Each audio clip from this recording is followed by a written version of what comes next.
Learning tutorials. This is Sachin. So last time we have discussed about installing Kafka using Producer API to push some messages into Kafka using console consumer. We could see them.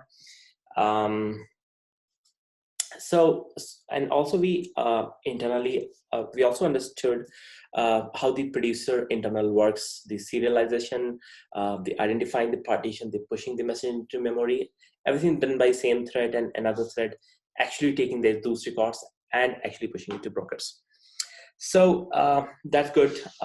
Before moving to the consumer side, which I'll be covering in the next few sessions, I think it is important to check one more concepts on the Schema Registry. So basically, whenever you are pushing a message, as long as it's like the key value is like of primitive type or a string, fine, no problem. It works fine. But basically, if you want to store the complex objects, there could be there's a slightly different way, not very different, this is slightly different way we need to store those objects into the Kafka. So we're going to learn that together today. Okay, let me share my screen. Yeah, here you go. So in case you have not followed my previous videos, this will be a little off topic because it's built on top of my previous video. So I highly recommend to basically pause this video for now and go back to my previous 4 or 5 videos I put describing what is Kafka and using producer APIs in details and how to run Kafka, of course, in your local environment. So, all right, I'm going to put all these links in this video description itself. Anytime you can go and check out your project and try out on your own whatever I'm trying here in my machine. Okay, so let's just start with the configurations. So you're already aware about this Kafka project config. We have used Kafka templates in past, but this time, because we are going to store my value, so key could also be a complex object, but just for demonstration, I've used value. So let's say your key or values are not primitive or a string object, and they are like complex objects. So basically, the default serializer, string serializer, which we have used, is not going to work. In that case, you might have to write your own serializer, but nobody recommends that. And I have seen it's like very complex and error prone. If your objects get changed, you need a lot of changes. So definitely there's no sense to write your own serializer. However, you can use, some of the serializer like Kafka avro serializer shipped with the jar or thrift one to basically achieve your goal. So as said, I'm not gonna change this object because if you check out your code, you might want to try with the simple one to start with, and that's why you want to give a string comma string. However, what I have done, I have created another bean of Kafka template. So these two bean of the same type with a different method name or qualifier. So this Kafka template, which clearly says like it's an avro serializer and deserializer. Actually, it's only the serializer. So just ignore that deserializer part for now. So here we were just giving a producer factory, which was just containing the default very basic configuration about the producer side of it, of course, the Kafka broker details and what serializer it uses. This time I'm giving a different producer factory, it's private method, where I am just putting all the same details, but instead of a string serializer, it's going to be Kafka avro serializer. So before going into details, let's have a look at this diagram. So basically, the idea is like whenever a producer is going to push a message to Kafka, I mean, we know it, the very first thing is does the serialization. And when it does the Kafka avro serializer, when it uses this particular serializer, it is also going to look your schema registry URL. If you don't provide this, if you just use, instead of a string serializer, you are going to use just this one and don't put your registry URL, it's gonna complain at the runtime that it's not able to find schema registry URL. So basically, when you are planning to use this serializer, you need to actually start with some schema registry, which I'll cover right now. But for now, just understand that there must be a schema somewhere which producer has to understand. So let's quickly have a look into this diagram.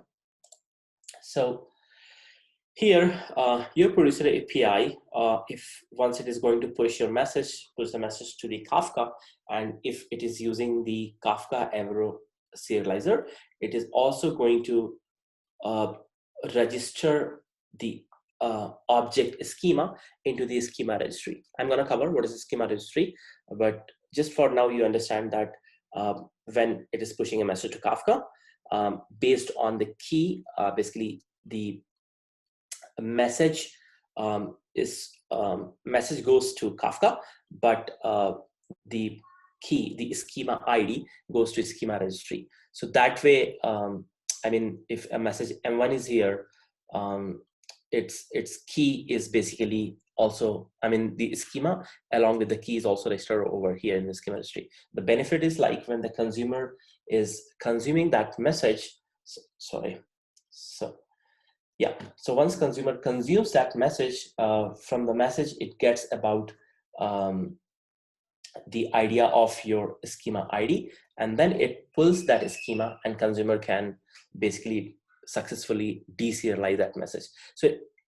So in this way, basically, if we don't do this, though, I mean, along with the message, the schema also needs to be put, and that makes the message very bulky. So I think this is very clear. Let's get back to the code and relate it with just now what we covered. So here, definitely this is going to be used in your producer API, because this is how you are going to prepare our Kafka template. It has information about what serializer it needs to use, and it knows your schema registry URL. So once you prepare that, okay. So let's first see how you can set up your schema. So most of the time, in the past, you might have seen I have how I can start Kafka. Usually I go to this infra project. This is also available in the GitHub, and you can actually check out and follow the video here, which explains how to run all this infra in your local machine almost in no time. But the one which is of our interest is Kafka right now. So usually I've used run Kafka and run this scripts run Kafka, but that just starts a Kafka, though in a cluster mode, but it doesn't start any registry. So if you follow the Confluent document, there is a GitHub project which you can follow to basically deploy all the cluster of Kafka, Zookeeper, and schema registry in your local machine. So that's what I'm gonna do over here right now. So right now I'm not gonna use this particular one because I have to use a schema registry for the showcase, and that's where like I'm gonna use Confluent schema registry. All right, so basically, if you go here, source main avro, so this is the git command you can follow. So it does nothing great. From the GitHub, it just checks out this project. It goes into the directory, check out a specific version or branch, and that's it. It just run Docker Compose. So let me quickly do right away. Okay.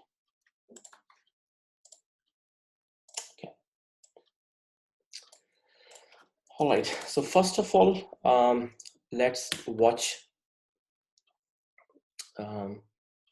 let's watch how many contents are running. So there's nothing right now. I'm gonna, so let me go to a directory. Let's go to any directory I have already checked out. So I'm gonna delete it first. So just to start afresh, and I'm gonna get this command. It's gonna check out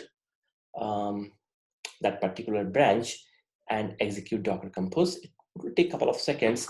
For the first time, if you're doing in your machine, this will load a lot of Docker images, and that's gonna take a lot of time. But once you have images available in your machine, it hardly takes a couple of seconds to max a minute.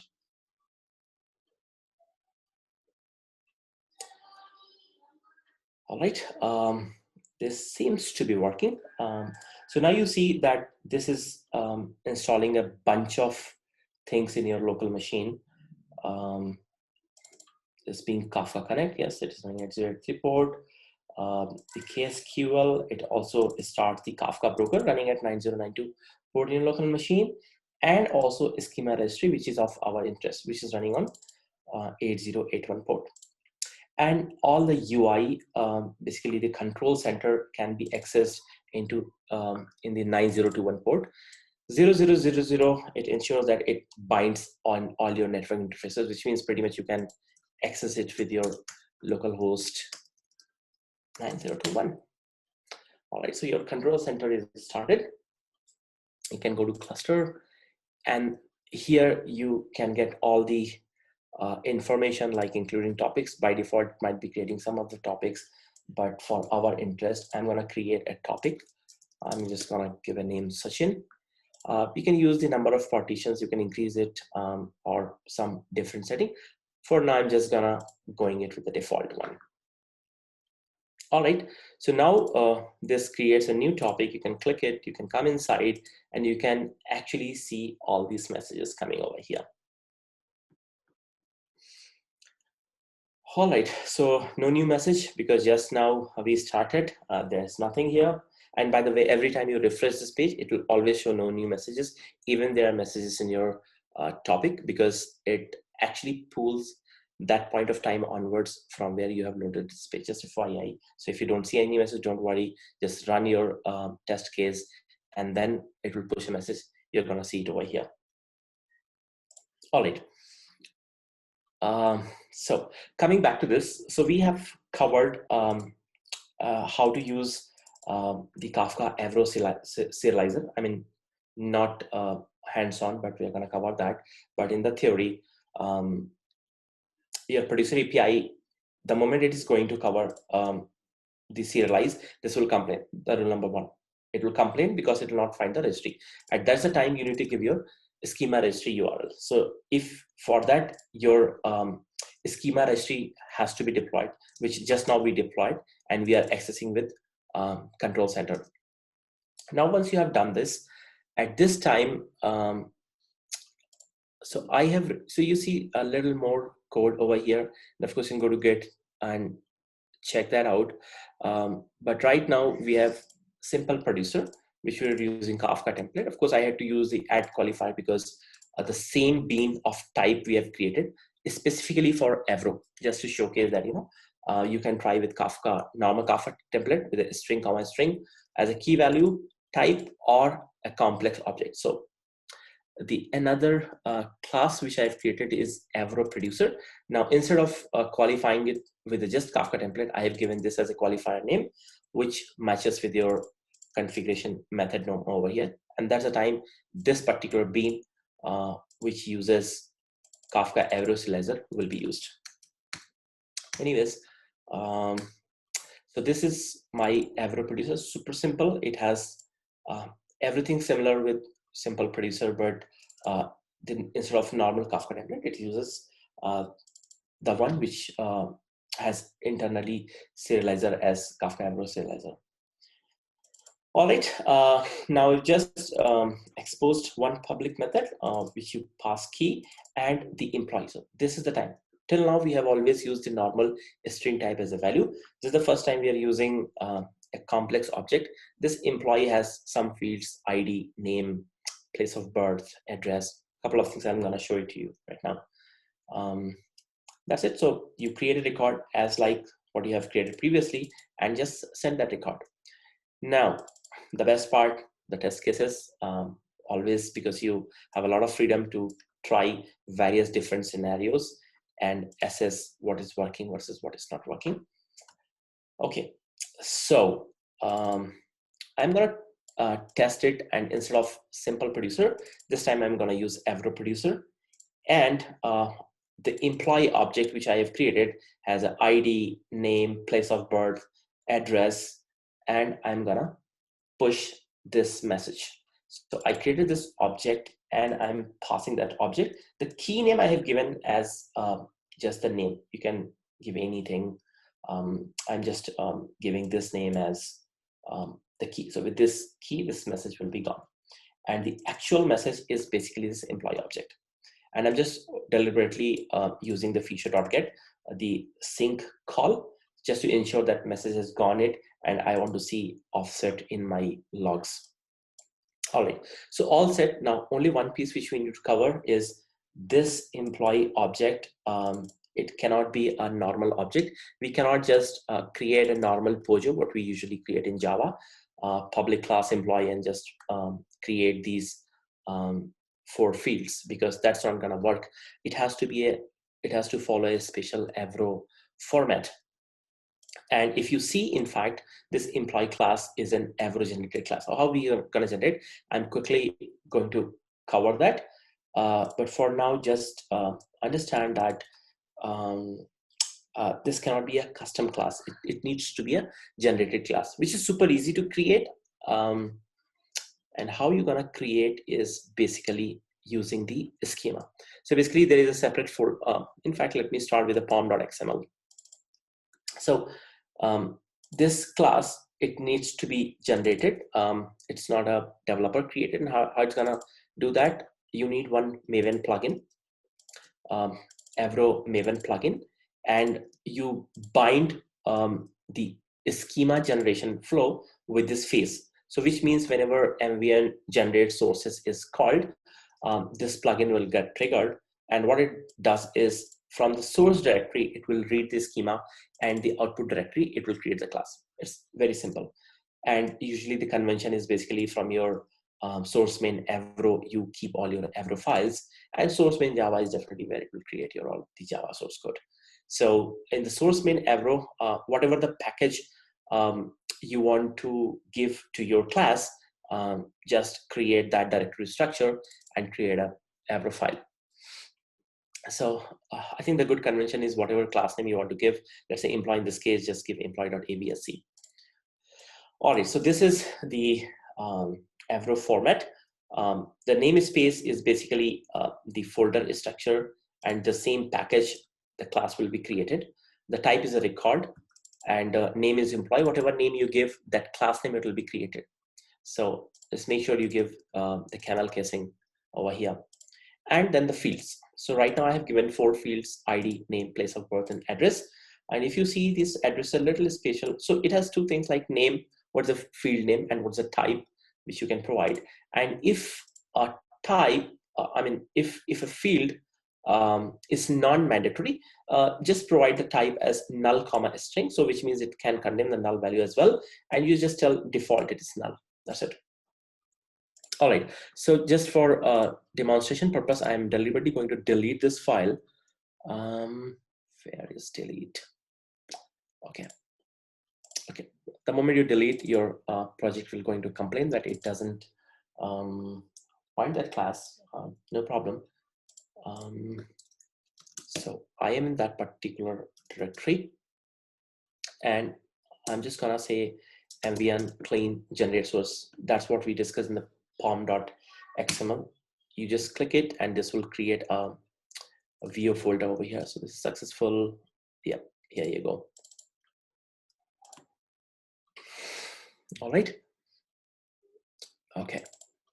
So now I think all the pieces are connected. It's just a matter of running your code. I just want to refresh this and go to cluster, topics, Sachin, messages.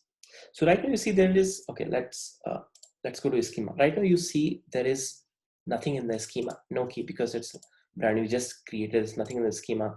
There's no message over here. Now I'm going to produce my first message, and let me give an ID. I'll give Sachin 1, and let's say I was born in Kanpur. Let's give Kanpur 1. Okay, no new message, and let's run that.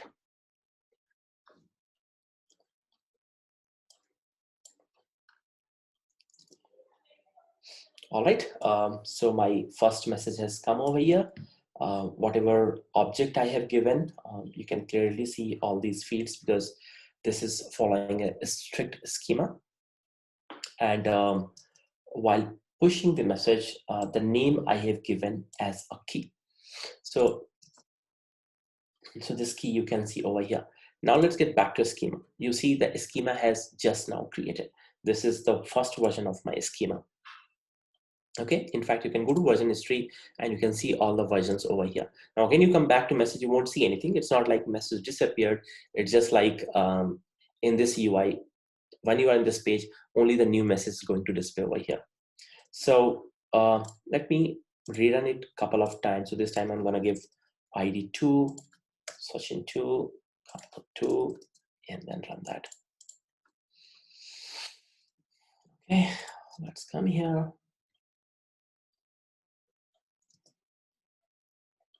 Okay, so this 2 also has come.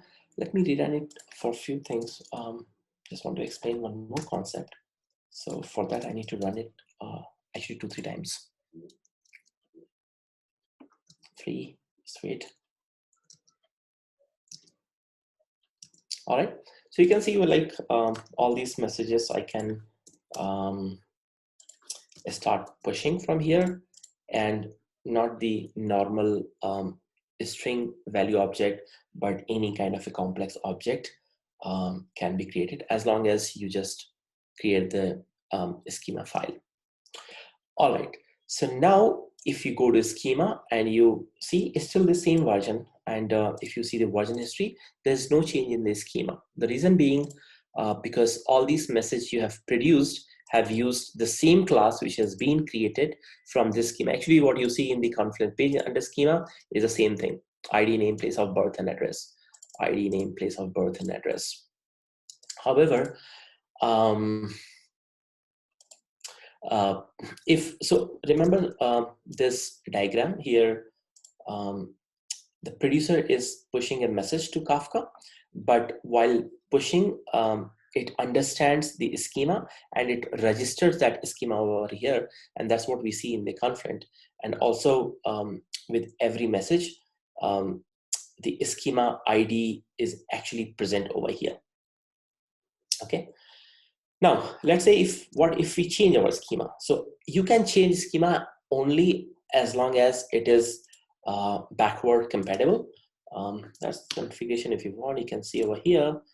If you go to edit the schema and compatibility mode, there are various options. None if you choose, then it will just override everything. But by default, it's backward compatible. So I'm not going to change it right away. So what I'm going to do here is I'm going to, let's say, remove the place of birth, sorry, and let's add one more field, address. Let's call bill address. And I'm just adding one more field of which is of a type of string, but it is nullable. So there's no harm in adding that field. It won't complain. So now my object will definitely change. I'm going to do is delete that object. Okay, now my view is gone. My test case is going to complain because they won't find the employee object. Super simple, just run that, and my view is going to appear over here. Okay, yep, came here. I think it needs a refresh. Okay, so you see the schema. So now ID, name, address, and bill address. And that's what I need to give here. ID. So let's say 5, name 5. This was place. This is my address 5. I'm just leaving it null for now. That's okay. And let's go back to my topic, messages. Let's wait for a few seconds till it completes some kind of a connection, probably because in the real time it pulls these messages without refresh. So okay, now I'm gonna run this one.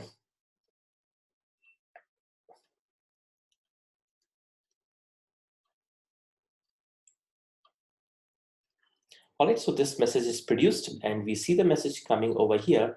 So now we see the key is always going to be my name, so that's okay.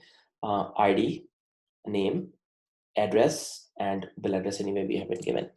So now we see that how we can use Confluent Schema Registry and push any kind of a complex object, need not to be just integer or string, into Kafka. Now, one last piece is, let's check the schema, version history. Now you see that version has been changed. The version 1, which was containing all these fields, ID, name, place of birth, and address, but my version 2, which is my current version, is basically the one which we have modified over here. So basically, once you change your avro schema and generate a new class, and once that message is coming, it will register that message key, and because the schema is changed, it will create a new schema. We have pushed many messages with schema 1. We have pushed 5-6 messages, but it doesn't change the schema because there was no change in schema. But because the new message which has come, which was following a new schema, it internally created that schema. Now think about, once the message is consumed by the consumer based on the key, it will understand, because that will also connect to the same registry, it will pull the right schema and will be able to deserialize that. So that's pretty much I want to explain in this video. Coming weeks, basically I'm going to put some videos on the consumer and more specifically on the guarantee side, because that's, I believe, is one of the very important and less known topics. All right, so please don't forget to like, comment, and share and subscribe, and whatever it is to my channels, I will try to put as many more learning videos, preferably the shorter one, not like longer this time, which anybody can check out, try, and should be a matter of like just putting some commands and execute on their own.